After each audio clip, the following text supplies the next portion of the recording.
Hello there and welcome back on another Friday night for another episode of Not Your Average Globetrotter. I'm Rafael Di Furia, back at it again to talk more about life abroad, living abroad. This week a little bit about traveling abroad and everything else in between. This week I wanted to get into ways to avoid standing out. The title may be more so targeted towards Americans, but there are certain things that people from all around the world do to really stand out. And so it's not just Americans who do some of these things, but as somebody who came from that country, I can very easily recognize these when out and about. I mean, like I've said a million times, it is very easy to recognize Americans from a mile away when you're abroad. They stand out like a sore thumb. And of course, this is not a knock on anybody. This is not saying anybody is better or worse or this or that. These are just some things that I might keep in mind if I were abroad and not wanting to attract attention to myself.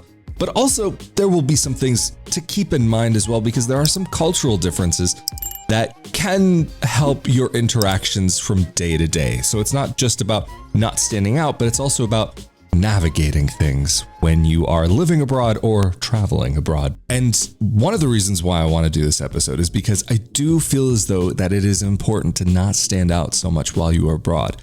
The reason being is because you can be targeted as a tourist for certain scams or pickpockets or whatever it may be, but also not just for safety and security, but it can help to kind of have a nicer overall experience if you understand where the other people, the locals, are coming from socially and as far as etiquette wise, but also I do want to get into dress and clothing and how you present yourself outwardly. It's not just about your behavior, it's also about how you outwardly present yourself overall. And I mean, this right here is, I would say, probably a decent thing to avoid, but we'll get into that in just a bit. But just before we jump into the rest of this episode, of course, a huge thank you to those of you who help to make these episodes possible through Patreon, patreon.com/RafaelDiFuria, RafaelDiFuria.com/Patreon, or through the one-time donations, RafaelDiFuria.com/support, or of course through the shirts, mugs, onesies, and more. Thank you all so much for helping to make these episodes and this project possible and to be able to continue. But I think it's about time we get started, so roll that intro. This week's comment question of the week: if you're traveling abroad, or if you've traveled abroad in the past, or if you will be traveling abroad or living abroad, do you like to stand out, or do you prefer to maybe blend in with the background? If you do like to stand out, there's nothing wrong with that. Getting in touch with your inner peacock is not always a bad thing. But if you have traveled or lived abroad, what are some things that you've done to maybe avoid standing out a bit? So, of course, the very basic thing that I have started out so many episodes of Not Your Average Globetrotter saying: learn the language. This is huge. You may not have to learn the whole language if you are going to be traveling abroad, but at least learn some basic phrases so you're not standing there at the counter or when somebody talks to you looking like a deer caught in the headlight. It's important to learn at least some basic phrases, like if you're going to be traveling, yes, no, thank you, please, excuse me. That is a big one that I'm going to get to in a little bit here, as well as the word for maybe certain foods that you like: chicken, beef, vegetables, whatever it could be, but also words like bag, receipt, where is this, where is that? It's very helpful. And the biggest thing that I see so many people doing, and you know, it just really, in my opinion, is extremely rude when you go into a store or you have an interaction with somebody in their country and you're the guest and you speak to them in your language. Granted, yes, there are a lot of people that, if English is your language, a lot of people do speak English. But in my personal opinion, what the right thing to do, what the most polite and respectful thing to do, is ask the person if they speak your language in their language. So like for me, if I'm in a place where I don't speak the language, I'll try to learn that phrase: do you speak English? In their language, in the language of the country that I'm in. Even though a lot of people do speak English, not everybody does.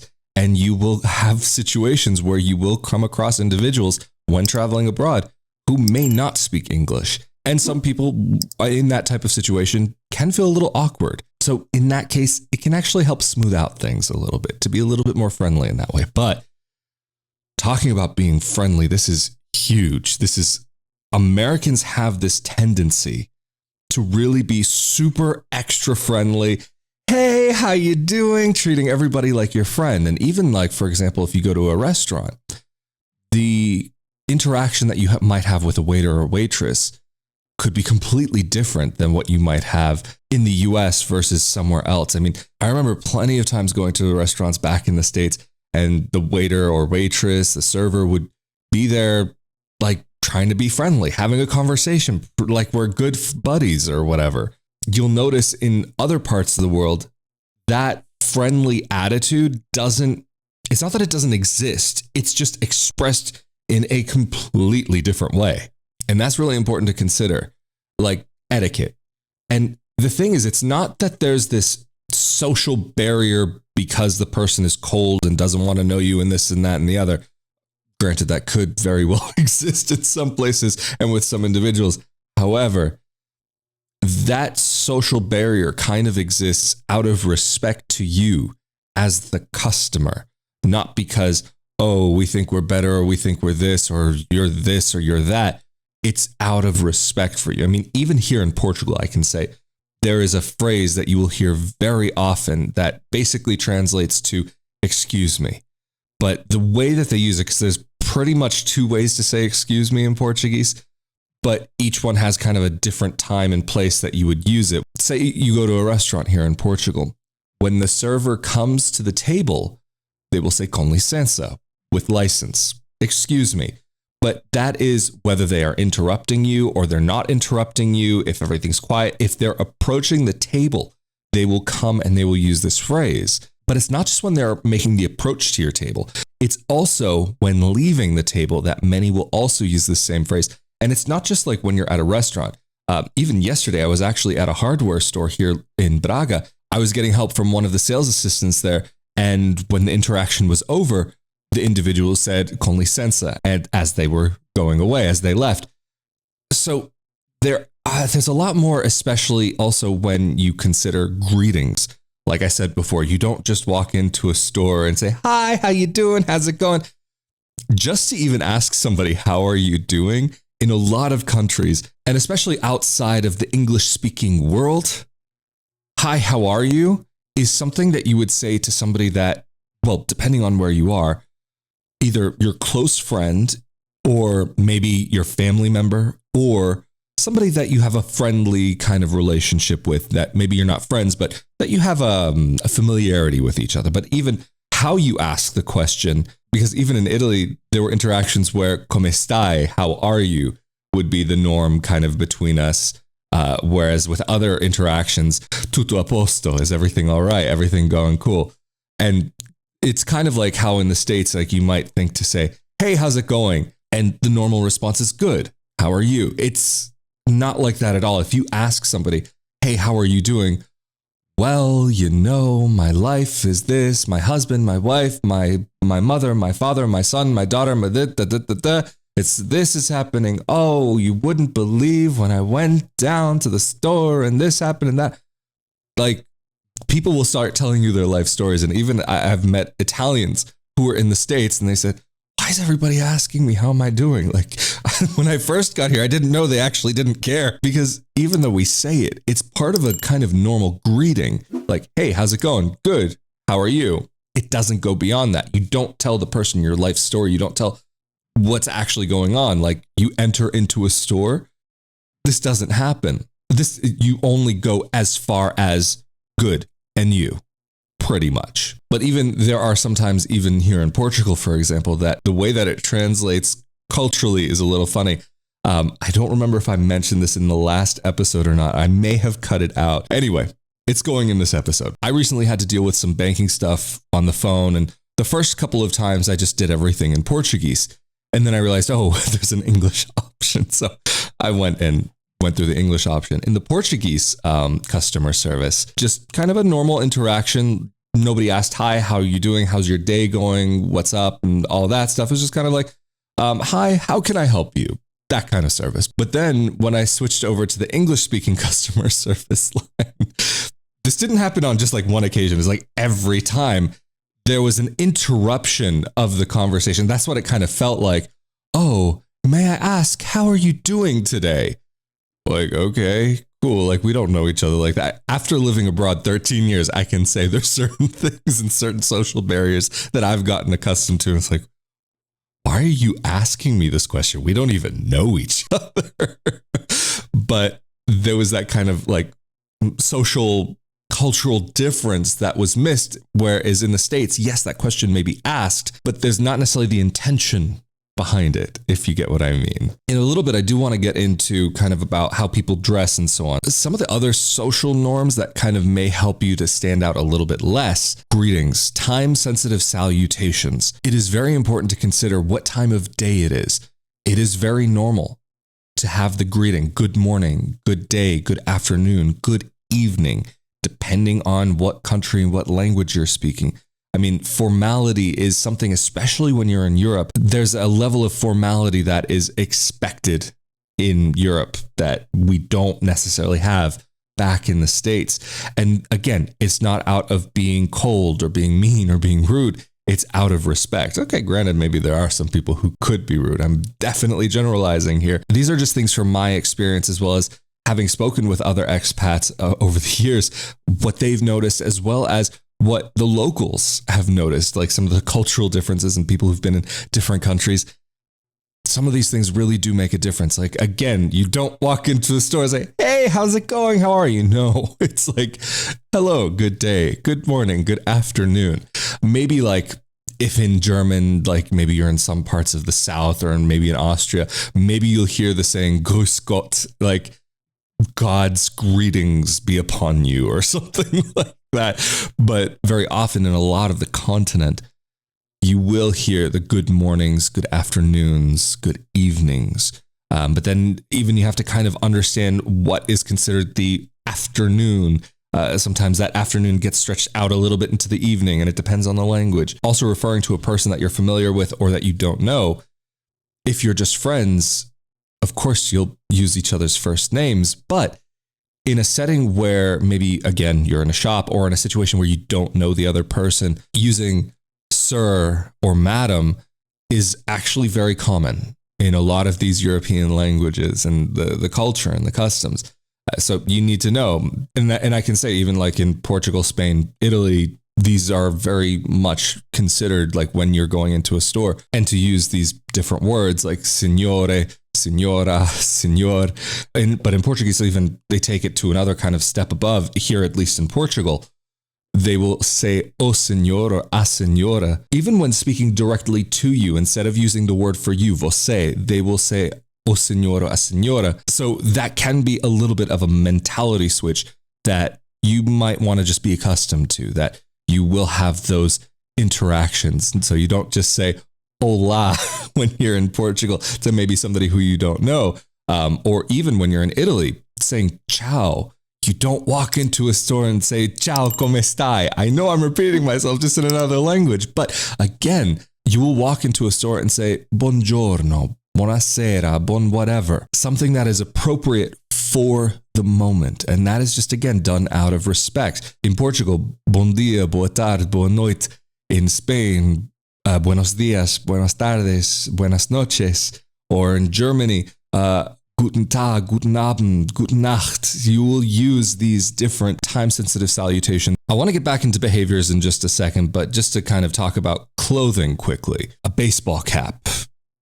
This is something that you don't necessarily see often. Maybe for like younger guys, you will see it, but in a lot of places, especially not for women, a really huge giveaway of somebody that they could be American is baseball cap, really baggy hoodie from their university, and sweatpants or yoga pants and flip-flops.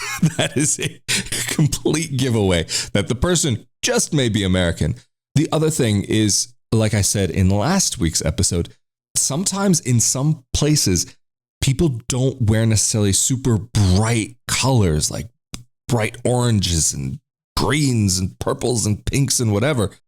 Yeah, you may find the individual who does here and there, but you also have to consider where it is that you're going and how the people there dress. But of course, like, you have to just consider if you're overdressed or underdressed, that you don't go too over the top. I mean, dressing in a business suit on the beach is not going to make sense, but maybe if you're on the beach wearing like a very brightly colored swimsuit is totally fine, but you wouldn't want to wear maybe necessarily a brightly colored swimsuit in the middle of the city. Dressing appropriately for the occasion definitely counts for something. You're not going to want to dress the same way that you would walking down the street in Berlin, the same way that you would walk out in the countryside in some small village in the middle of rural Spain. There's a difference.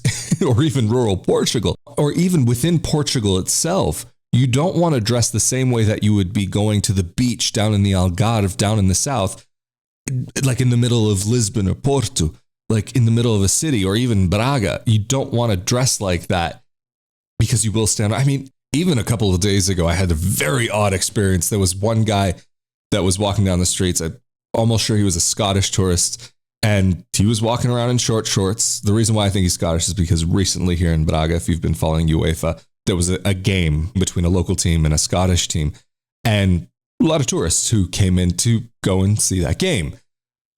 But this guy, he was walking down the street. His shorts just came down. He just took them off right in the middle of the street.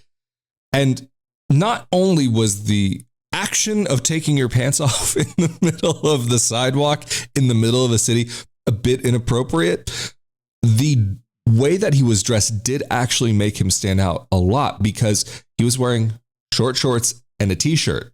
The other guys in his group were also wearing shorts and t-shirts. But based on the weather of that day, what would have been maybe more appropriate would have been a thick jacket and a scarf.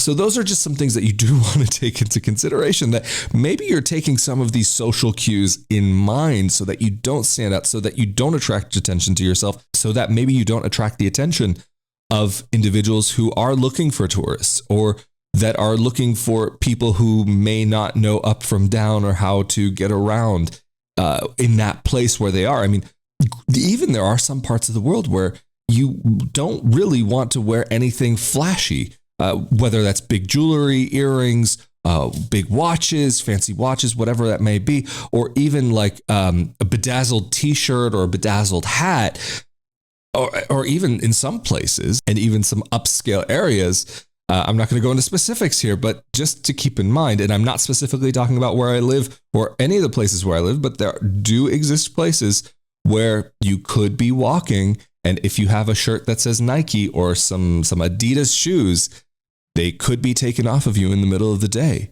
This does exist in the world. I'm not going to say this happens in Europe, though, but there are places in the world where that can and will happen.